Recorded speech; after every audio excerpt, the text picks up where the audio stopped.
سلام برای بچه. فقط قبل از این که سریال روز دوم مهر مبارک رو ببینیم قسمت دومشو، من خواستم یه چی بهتون بگم. شاید شما این سریال رو تو 5-6 دقیقه تماشا کنید، ولی من به خاطر اینکه این سریال رو بسازم ساعت ها براش زحمت میکشم و خیلی خسته میشم. یعنی هی باید لباس عوض کنم، لباسای گرم، لباسای سرد، هر کاری باید کنم چون خودم تنهام. مثل این بلاگرای پفکی نیستم که بیام 10,000 نفر رو دور خودم جمع کنم برم تو پارک چرت و پرت بسازم. من خودم تنهایی اینا رو دارم میسازم، از ساعت ها روشون زمان میذارم و تنها کسی که خستگی منو برطرف میکنه شمایید که با حمایتاتون خستگی منو برطرف کنید. ممنون میشم ازتون اگه حمایت کنید. بریم سریال رو تماشا کنیم.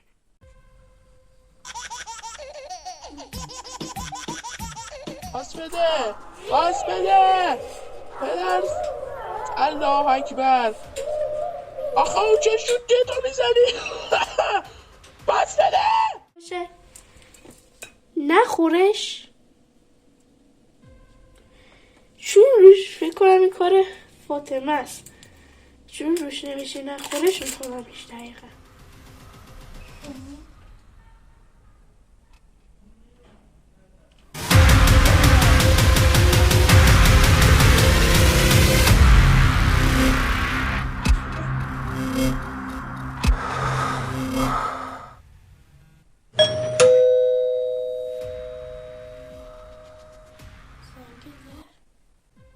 من که در رو با نمی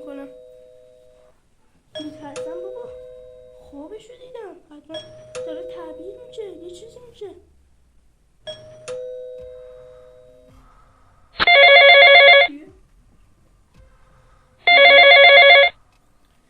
الو بله بابا.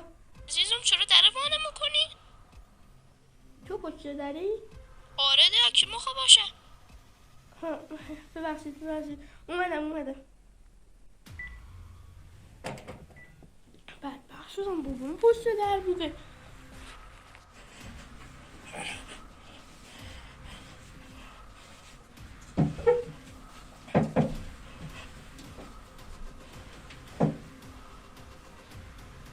عزیزم در رو وانه میکنی؟ 2 ساعت دریم عزیزم.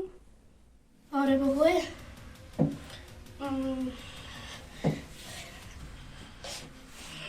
موزه در رو برش میکنم. بنده خدا چند دقیقه است بیرون وایستاده. بذار اینو بذارم اینجا.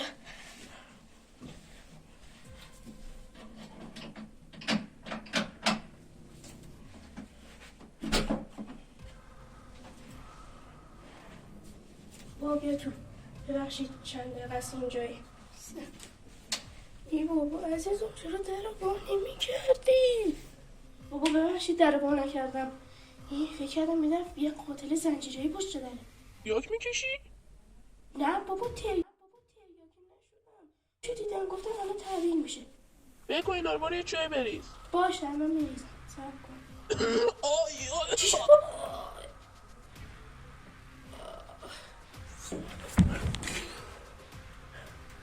باید در رو بیبستی.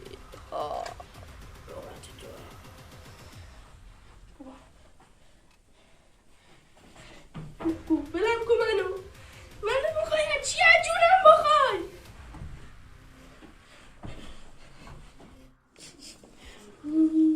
بچه تو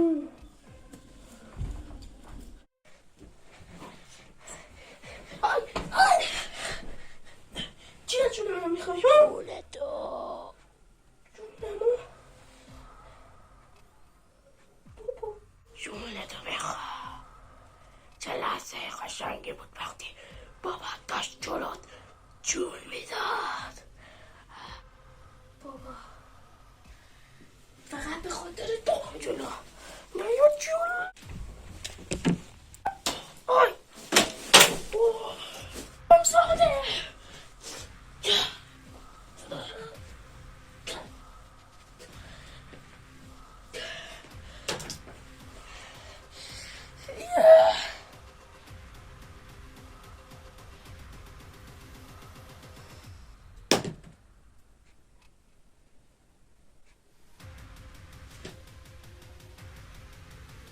سبکو ببینم. اگه این یه چرخش زمان باشه، یعنی من اگه این قاتل رو بکشم بابام دیگه زنده نمیشه.